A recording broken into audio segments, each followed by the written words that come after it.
Los Duraznos. Now, along with her prayers for Abuelita and Mama, Esperanza prayed for Marta and her mother at the washtub grotto. Papa's roses, although still short and squat, had promising tight buds, but they weren't the only flowers there. She often found that someone had put a posy of sweet alyssum in front of the statue, or a single iris, or had draped a honeysuckle vine over the top of the tub. Lately, she had seen Isabel there every evening after dinner, kneeling on the hard ground. Isabel, are you saying a novena? Asked Esperanza when she found her at the statue, yet again one night. It seems you have been praying for at least 9 days. Isabel got up from her dedication and looked up at Esperanza. I might be Queen of the May. In 2 weeks, on May Day, there is a festival at my school and a dance around a pole with colored ribbons. The teacher will choose the best girl student in third grade to be queen, and right now I am the only one who has straight A's. Then it might be you, said Esperanza. My friends told me that it is usually one of the English speakers that is chosen, the ones who wear nicer dresses, so I'm going to pray every day. Esperanza thought about all the beautiful dresses she had outgrown in Mexico, how she wished she could have passed them on to Isabel. Esperanza began to worry that she would be disappointed. Well, even if you are not the queen, you will still be a beautiful dancer, right? Oh, but Esperanza, I want so much to be the queen. I want to be La Reina, like you, she laughed. But regardless, you will always be our queen. Esperanza left her there, devoutly praying, and went into the cabin. Has a Mexican girl even ever been chosen as Queen of the May? She asked Josefina. Josefina took on a disappointed look, and she silently shook her head no. I have asked. They always find a way to choose a blonde, blue-eyed queen. But that's not right, said Esperanza, especially if it is based on grades. There is always a reason. That is the way it is, said Josefina. Melina told me that last year the Japanese girl had the best marks in the third grade, and still they did not choose her. Then what is the point of basing it on marks? Esperanza asked Esperanza, knowing there was no answer to her question. Her heart already ached for Isabel. A week later, Esperanza put yet another bundle of asparagus on the table after work. The tall and feathery asparagus plant seemed to be as unrelenting as Isabel's desire to be queen. The workers picked the spears from the fields, and a few days later the same fields had to be picked again because new shoots were already showing their heads, and Isabel talked of nothing else, except the possibility of wearing the winter's crown of flowers on her head. I hate asparagus, said Isabel, barely looking up from her homework. During grapes, you hate grapes. During potatoes, you hate potatoes. And during asparagus, you hate asparagus.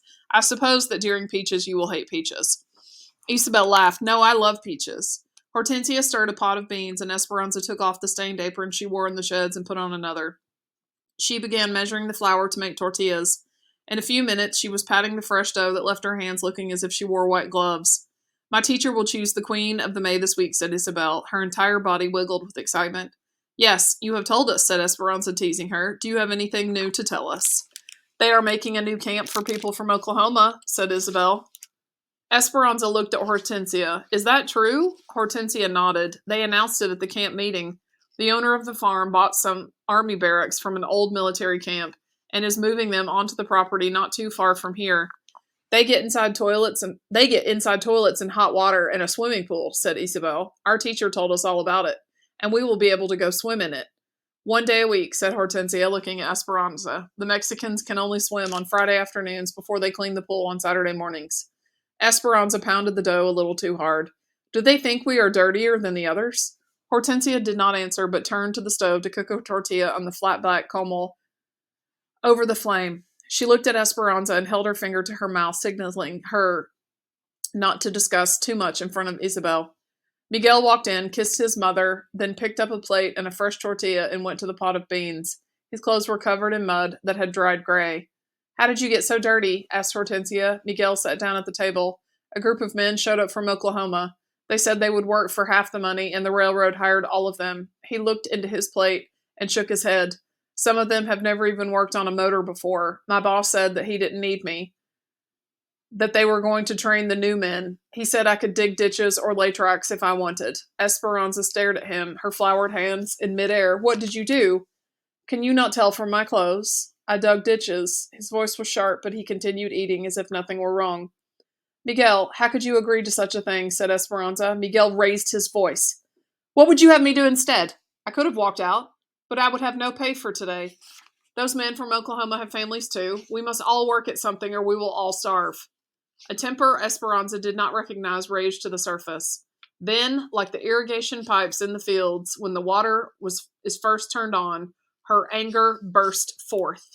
Why didn't your boss tell the others to dig the ditches? She looked at the dough she was holding in her hand and threw it at the wall.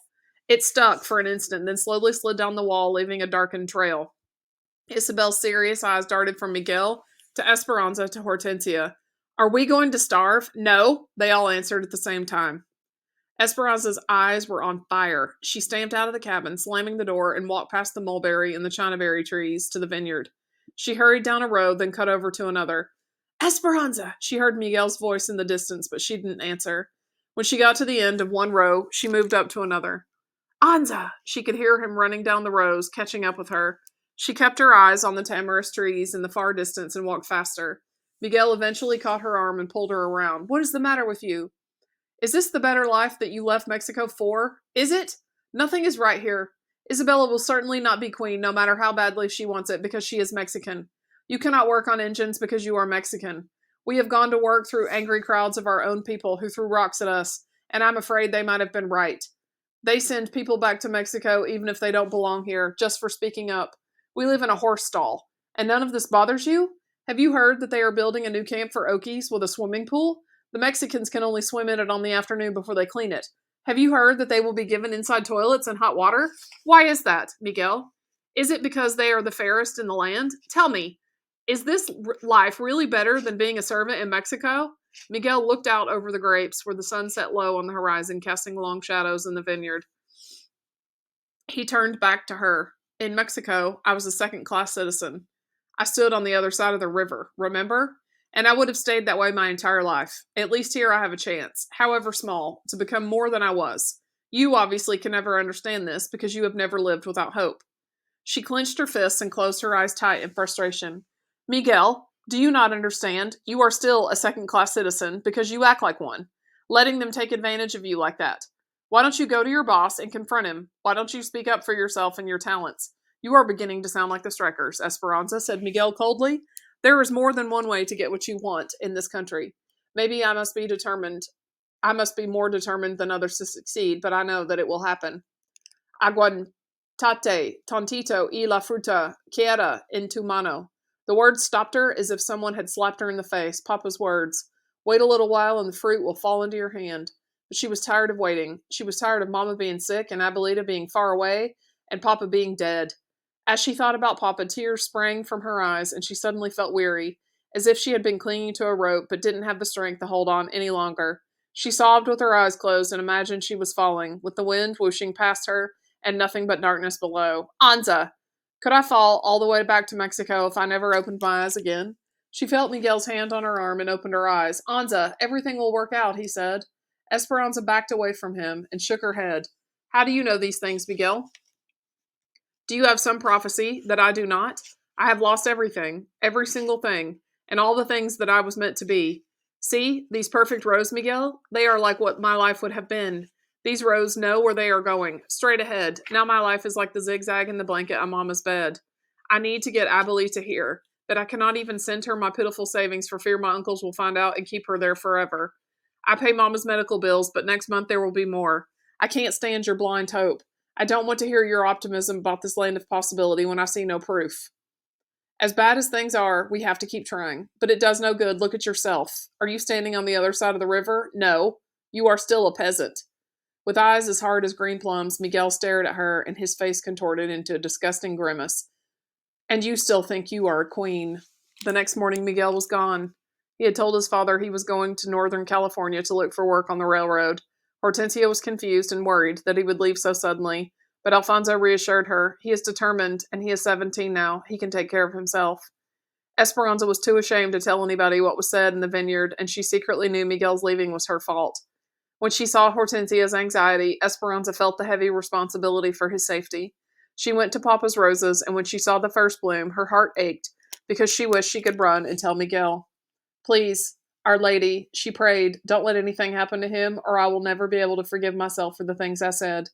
Esperanza kept her mind off Miguel by working hard and concentrating on Isabel. When Esperanza saw a lug of early peaches come into the shed, she set aside a bag to bring home to her. She just had to have them, especially today. As she walked down the row of cabins after work, she could see Isabel in the distance, waiting for her. Isabel sat up straight, primly, with her small hands folded in her lap, her eyes searching the row. When she saw Esperanza, she jumped up and ran toward her. As she got closer, Esperanza could see the tear streaks on her cheeks. Isabel threw her arms around Esperanza's waist. I did not win, Queen of the May, she said, sobbing into the folds of her skirt. I had the best grades, but the teacher said she chose on more than just grades. Esperanza wanted desperately to make it up to her. She picked her up and held her. I'm sorry, Isabel. I'm so sorry that they did not choose you. She put her down and took her hand, and they walked back to the cabin. Have you told the others, your mother? No, she sniffed. They are not home yet. I was supposed to go to Irene Molina's, but I wanted to wait for you. Esperanza took her into the cabin and sat on the bed next to her. Isabel, it does not matter who won. Yes, you would have made a beautiful queen, but that would have lasted for only one day. A day goes by fast, Isabel, and then it is over. Esperanza bent down, pulled her valise from under the bed, and opened it. The only thing left inside was the porcelain doll. She had shown it to Isabel many times, telling her the story of how Papa had given it to her. Although a little dusty, the doll still looked lovely, its eyes hopeful, like Isabel's usually were. I want you to have something that will last more than one day, said Esperanza. She lifted the doll from the valise and handed it to Isabel, to keep as your own. Isabel's eyes widened. Oh, no, no, Esperanza, she said, her voice still shaky and her face wet with tears. Your papa gave her to you. Esperanza stroked Isabel's hair. Do you think my papa would want her buried inside a valise all this time with no one playing with her? Look at her. She must be lonely. She is even getting dusty. And look at me. I am much too old for dolls. People would make fun of me if I carried her around, and you know how I hate it when people laugh at me. Isabel, you would be doing me and my papa a favor if you would love her. Really? Said Isabel. Yes, said Esperanza, and I think that you should take her to school to show all your friends. Don't you agree? I'm sure none of them, not even the Queen of the May, has ever owned anything as beautiful. Isabel cradled the doll in her arms, her tears drying on her face. Esperanza, I prayed and prayed about being Queen of the May. Our Lady knew that being queen would not last, but that the doll would be yours for a long time. Isabel nodded, a small smile beginning. What will your mama say? Esperanza hugged her. I have a meeting with the doctor this week, so if he lets me, I will ask her. But I think that Mama would be very proud that she belongs to you. Then, grinning, she held out the bag of peaches. I hate asparagus, too. Esperanza and Hortensia waited in the doctor's office. Hortensia sat and tapped her foot, and Esperanza paced, looking at the diplomas on the wall. Finally, the door swung open, and the doctor walked in, then scooted behind his desk and sat down. Esperanza, I have good news, he said. Your mother's health has improved, and she'll be well enough to leave the hospital in a week. She is still a little depressed, but I think she needs to be around all of you. Please remember, though, that once she goes home, she will have to rest to build up her strength. There is still a chance of a relapse. Esperanza started laughing and crying at the same time. Mama was coming home. For the first time in the 5 months since Mama had entered the hospital, Esperanza's heart felt lighter. The doctor smiled. She's been asking for her crochet needles and yarn. You can see her now for a few minutes if you like. Esperanza ran down the hospital halls with Hortensia behind her to Mama's bedside, where they found her sitting up in bed. Esperanza flung her arms around her neck. Mama! Mama hugged her then, held her at arm's length and studied her. Esperanza, oh, how you've grown. You look so mature. Mama still looked thin, but not so weak. Esperanza felt her forehead, and there was no fever. Mama laughed at her. It wasn't a strong laugh, but Esperanza loved the sound. Hortensia pronounced that her color was good and promised to purchase more yarn so that it would be waiting when she came home. You would not believe your daughter, Ramona. She always gets called to work in the sheds. She cooks now and takes care of the babies as well as their own mother. Mama reached up, pulled Esperanza to her chest, and hugged her. I am so proud of you. Esperanza hugged Mama back. When the visiting hour was over, she hated to leave, but kissed Mama and said her goodbyes, promising to tell her everything as soon as she came home. All week, they prepared for Mama's homecoming. Hortensia and Josefina scrubbed the little cabin until it was almost antiseptic. Esperanza washed all the blankets and propped the pillows in the bed. Juan and Alfonso cushioned a chair and several crates under the shade trees so that Mama could recline outside during the hot afternoons. On Saturday, as soon as Esperanza helped Mama from the truck, she wanted a quick tour of Papa's roses, and she got weepy when she saw the blooms. Visitors came all afternoon, but Hortensia would only let people stay a few minutes. Then she shooed them away for fear Mama wouldn't get her rest. That night, Isabel showed Mama the doll and how she was taking care of it, and Mama told her that she thought Isabel and the doll belonged together. When it was time for bed, Esperanza carefully lay down next to Mama, hoping she wouldn't disturb her, but Mama moved closer and put her arms around Esperanza and held her tightly. Mama, Miguel is gone, she whispered. I know, mija. Hortensia told me. But Mama, it was my fault. I got angry and told him he was still a peasant, and then he left. It could not have been all your fault. I'm sure he knows you didn't mean it. He'll come back soon. He couldn't be away from his family for long. They were quiet. Mama, we've been away from Abuelita for almost a year, said Esperanza. I know, said Mama quietly. It does not seem possible. But I've saved money. We can bring her soon. Do you want to see how much? Before Mama could answer, Esperanza turned on the light, checking to make sure she hadn't woken Isabel. She tiptoed to the closet and took out her valise. She grinned at Mama, knowing how proud she would be of all the money orders. She opened the bag and her mouth dropped open. She couldn't believe what she saw. She tipped the valise upside down and shook it hard. It was empty. The money orders were gone.